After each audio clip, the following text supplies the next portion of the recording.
प्यारे विद्यार्थियों नमस्कार। बीएससी सेकेंड ईयर में आज हम पढ़ेंगे सहलग्नता लिंकेज के बारे में। विद्यार्थियों हम ये जानते हैं कि गुणसूत्रों के ऊपर जीन पाए जाते हैं, यानी जीन जो हैं वह गुणसूत्रों पर रेखीय क्रम में पाए जाते हैं। और ये जो जीन हैं ये एक पीढ़ी से दूसरी पीढ़ी में वंशागत होते हैं, एक पीढ़ी से दूसरी पीढ़ी में जाते हैं। तो ऐसे जीन जो एक पीढ़ी से दूसरी पीढ़ी में साथ साथ वंशागत होते हैं, साथ साथ गमन करते हैं, वो सहलग्न जीन कहलाते हैं और यह घटना सहलग्नता कहलाती है। चूँकि एक ही गुणसूत्र पर पाए जाने वाले जो जीन हैं वो साथ साथ अगली पीढ़ी में जाते हैं, तो सहलग्नता के कारण नए संयोजन निर्मित नहीं हो पाते हैं और यथा स्थिति चलती रहती है। हम पढ़ेंगे जीन विनिमय क्रॉसिंग ओवर के बारे में। तो जो नए संयोजन है विद्यार्थियों वो जीन विनिमय या क्रॉसिंग ओवर के कारण उत्पन्न होते हैं। सहलग्नता के कारण जीन विनिमय नए संयोजन उत्पन्न नहीं होते हैं। तो सहलग्नता तो क्या है कि जब एक ही गुणसूत्र पर पाए जाने वाले जो जीन हैं वो एक पीढ़ी से दूसरी पीढ़ी में एक साथ गमन करते हैं, साथ साथ गमन करते हैं, सहलग्न होकर गमन करते हैं, तो यह घटना सहलग्नता कहलाती है। विद्यार्थियों जो सहलग्नता है यह मेंडल के स्वतंत्र अपव्यूहन नियम का अपवाद है, क्योंकि मेंडल ने आपको याद होगा तो स्वतंत्र अपव्यूहन के नियम में ये कहा था कि जब दो या दो से अधिक लक्षणों का अध्ययन किया जाता है तो उनकी वंशागति एक दूसरे से स्वतंत्र होती है, यानी वो एक दूसरे को प्रभावित नहीं करते। लेकिन यहाँ पर तो जो सहलग्न जीन के द्वारा लक्षण नियंत्रित होंगे वो एक दूसरे के साथ साथ ही वंशागत होंगे, स्वतंत्र रूप से वंशागत नहीं होंगे। तो सहलग्नता एक प्रकार से स्वतंत्र अपव्यूहन नियम का अपवाद है। आइए हम इसके बारे में और विस्तार से जानें। विद्यार्थियों जैसा कि हमने जाना कि मेंडल ने जो आनुवांशिकी से संबंधित शोध कार्य प्रस्तुत किया था उसमें संबंधित सभी जीन दो अलग अलग समजात गुणसूत्रों पर उपस्थित थे।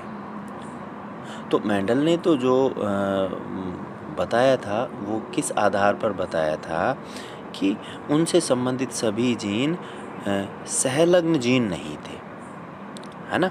लेकिन फिर बाद में सहलग्नता के कारण मेंडल के बताए जो प्रेक्षण थे, मेंडल के बताए हुए जो निष्कर्ष थे उनके अलावा भी अन्य परिणाम प्राप्त हुए, और वो किस कारण से प्राप्त हुए?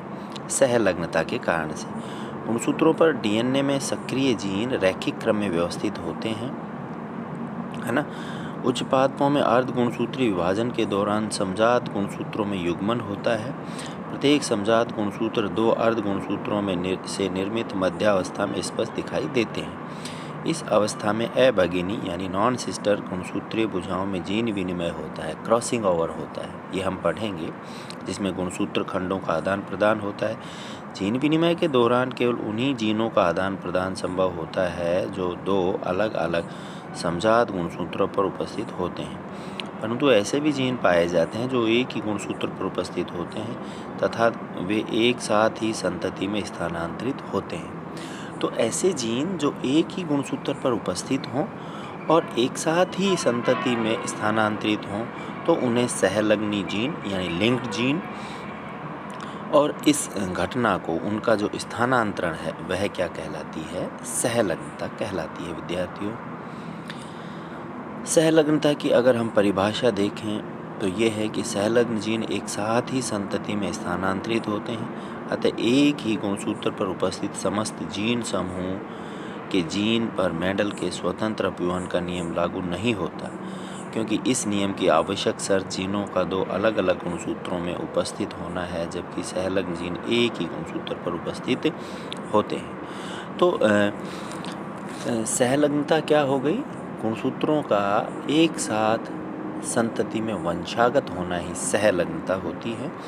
और आनुवंशिकी के क्षेत्र में डीएनए पर स्थित जीनों के बीच दूरी व उनके क्रम को ज्ञात करने के लिए और उनका आनुवंशिक विश्लेषण ज्ञात करने के लिए सांख्यिकी की जिस विधि का इस्तेमाल किया जाता है उसे सहलग्नता विश्लेषण यानी लिंकेज एनालिसिस कहते हैं। यह एक सांख्यिकी विधि है, स्टैटिस्टिकल मेथड है, जिसमें गुणसूत्र पर उपस्थित जो सहलग्नी जीन हैं उनके बीच निश्चित दूरी को ज्ञात किया जा सकता है और इसके द्वारा हम दो जीन्स के बीच की दूरी ज्ञात कर सकते हैं। सहलग्नता का इतिहास अगर हम देखें तो सट्टन ने ये बताया 1933 में कि जीव के प्रत्येक गुणसूत्र पर एक से अधिक जीन पाए जाते हैं।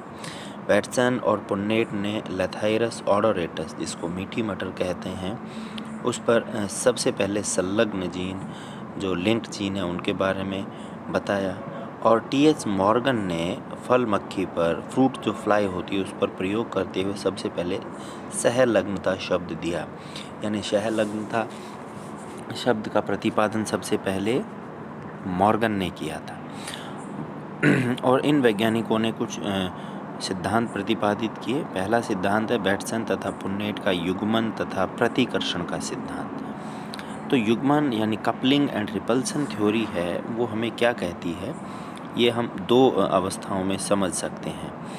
एक तो युग्मन अवस्था, जब दोनों प्रभावी युग्म विकल्पी एक गुणसूत्र पर तथा अप्रभावी युग्म विकल्पी दूसरे गुणसूत्र पर साथ साथ रहें तो इसे क्या कहेंगे, युग्मन अवस्था कहेंगे। विद्यार्थियों, हम जानते हैं कि F1PD में जो अपने आप को प्रकट कर देता है लक्षण, वह प्रभावी होता है और जो नहीं कर पाता है वह अप्रभावी होता है। तो जब प्रभावी दोनों प्रभावी तो एक गुणसूत्र पर और अप्रभावी दूसरे गुणसूत्र पर हों तो इसे तो युग्मन अवस्था कहेंगे। लेकिन एक गुणसूत्र पर प्रभावी और अप्रभावी और दूसरे पर भी प्रभावी और अप्रभावी हों, यानी प्रभावी तथा अप्रभावी युग्म विकल्पी के अलग रहने की अवस्था को ही प्रतिकर्षण अवस्था, रिपल्सन फेज कहा जाता है। क्योंकि इसमें जो प्रभावी वैकल्पी और अप्रभावी वैकल्पी हैं साथ साथ व्यवस्थित होते हैं, तो उसे ही प्रतिकर्षण अवस्था कहते हैं। टीएच मॉर्गन ने सहलग्नता की थ्योरी दी, सहलग्नता सिद्धांत दिया। उसके कुछ प्रमुख जो तथ्य हैं, प्रमुख जो बिंदु हैं वो इस प्रकार से हैं। उन्होंने बताया कि गुणसूत्र में जीन पास पास अथवा कुछ दूर स्थित रहते हैं। गुणसूत्र में जीन रैखिक यानी लीनियर क्रम में व्यवस्थित रहते हैं। जीवों की सहलग्नता भी रेखीय क्रम से होती है। ऐसे जीन जो सहलग्नता प्रदर्शित करते हैं हमेशा एक ही गुणसूत्र पर पाए जाते हैं। सहलग्नता हमेशा वो जीन ही प्रदर्शित करेंगे जो एक ही गुणसूत्र पर स्थित रहते हैं। एक ही गुणसूत्र में स्थित जीनों में वंशागति के फलस्वरूप संतति में एक साथ स्थानांतरण होता है, जिसे सहलग्नता कहते हैं। इसके बारे में हम जान चुके हैं। युग्मन तथा प्रतिकर्षण अवस्था यानी कपलिंग एंड रिपल्सन फेज वास्तव में सहलग्नता के ही प्रकार हैं, जो प्रभावी युग्म विकल्पी की युग्मन अवस्था में एक ही गुणसूत्र पर मिलते हैं, जबकि प्रतिकर्षण की अवस्था में पृथक समजात गुणसूत्रों पर उपस्थित होते हैं। यानी युग्मन अवस्था में तो प्रभावी जो जीन है वो एक ही गुणसूत्र पर पाए जाएंगे, जबकि प्रतिकर्षण अवस्था में ये अलग अलग गुणसूत्रों पर पाए जाते हैं। किसी भी दो जीनों के मध्य सहलग्नता सामर्थ्य यानी लिंकेज स्ट्रेंथ गुणसूत्र में उनके बीच की स्थित दूरी के अनुपात में पाई जाती है। जो जीन पास पास होते हैं वे अधिक मजबूत सहलग्नता प्रदर्शित करते हैं, जबकि अधिक दूरी पर स्थित जीन कमजोर सहलग्नता दर्शाते हैं। ये सीधी सी बात है। जो जीन जितने नज़दीक रहेंगे वो ज़्यादा सहलग्न होंगे और उनके बीच सहलग्नता ज़्यादा पाई जाएगी। यानी नज़दीक स्थित जीन में सहलग्नता की आवृत्ति ज़्यादा होगी, क्योंकि नज़दीक रहेंगे तो एक पीढ़ी से दूसरी पीढ़ी में साथ साथ गमन करने की प्रवृत्ति उन्हीं में ज़्यादा होगी। तो सहलग्नता गुणसूत्रों के बीच या जीनों के बीच की दूरी के व्युत्क्रमानुपाती होती है। यानी जितनी जीनों के बीच दूरी कम होगी सहलग्नता उतनी ही अधिक होगी। जीन के मध्य स्थित दूरी को विनिमय प्रतिशत द्वारा ज्ञात किया जा सकता है। गुणसूत्र सहलग्नता द्वारा गुणसूत्र का सहलग्नता मानचित्र लिंकेज मैप ऑफ क्रोमोसोम तैयार किया जाता है। सहलग्नता समपक्ष तथा विपक्ष संरूपण द्वारा गुणसूत्र पर व्यवस्थित हो सकते हैं, जो आगे विस्तार से वर्णित है। यानी सहलग्न जीन दो प्रकार से व्यवस्थित रह सकते हैं, एक तो सिस अरेंजमेंट समपक्ष व्यवस्था और एक ट्रांस अरेंजमेंट विपक्ष। समपक्ष में तो क्या होता है विद्यार्थियों, जब दो प्रभावी सहलग्नी जीन एक गुणसूत्र पर तथा उनके अप्रभावी सहलग्नी विकल्पी दूसरे समजात गुणसूत्र पर स्थित रहते हैं, तो इस व्यवस्था को समपक्ष कहते हैं। आप देख सकते हो इस प्रकार से, यहाँ ऊपर वाले चित्र में कैपिटल ए और कैपिटल बी एक ही गुणसूत्र पर हैं, जबकि स्मॉल ए और स्मॉल बी दूसरे पर हैं। यहाँ कैपिटल ए और कैपिटल बी प्रभावी हैं, जबकि स्मॉल ए और स्मॉल बी अप्रभावी हैं। तो जब इस प्रकार की व्यवस्था हो सहलग्नता की, तो उसे समपक्ष व्यवस्था कहते हैं। जबकि दूसरे चित्र में आप देख रहे हो, एक ऊपर वाले में कैपिटल ए है, स्मॉल बी है, यानी एक प्रभावी और दूसरा अप्रभावी। नीचे वाले में भी स्मॉल ए है और कैपिटल बी है। तो इस प्रकार की व्यवस्था क्या कहलाती है विद्यार्थियों? विपक्ष व्यवस्था कहलाती है। अब बात आती है सहलग्नता के प्रकार। विद्यार्थियों, सहलग्नता दो प्रकार की होती है, अपूर्ण सहलग्नता इनकम्प्लीट लिंकेज और पूर्ण सहलग्नता कंप्लीट लिंकेज। अपूर्ण सहलग्नता वो होती है जिसमें सहलग्नता के साथ साथ कुछ नए संयोजन भी मिल जाएं, यानी बहुत कम मात्रा में क्रॉसिंग ओवर अपूर्ण सहलग्नता में पाया जाता है, जिसमें 96.4% जनक के समान पादप प्राप्त हों और 3.6% पुनर्संयोजन भी प्राप्त हों। तो इस प्रकार की सहलग्नता जिसमें जनकों के समान ही संयोजन के साथ साथ कुछ नए संयोजन पुनर्संयोजन भी प्राप्त हों, अपूर्ण सहलग्नता कहलाती है। यानी ऐसी सहलग्नता जिसमें कुछ नए संयोजन भी मिलें, अपूर्ण सहलग्नता कहलाती है, जैसे मक्का की अपूर्ण सहलग्नता।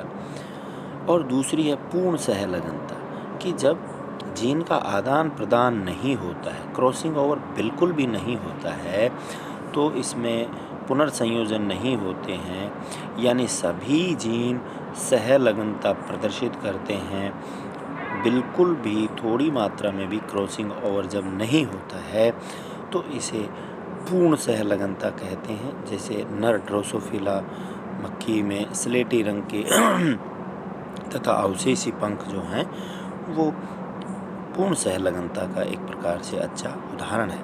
तो अपूर्ण सहलग्नता में तो कुछ नए संयोजन बन सकते हैं, लेकिन पूर्ण सहलग्नता में नए संयोजन विद्यार्थियों बिल्कुल भी नहीं बन पाते हैं। आज के लिए इतना ही। धन्यवाद।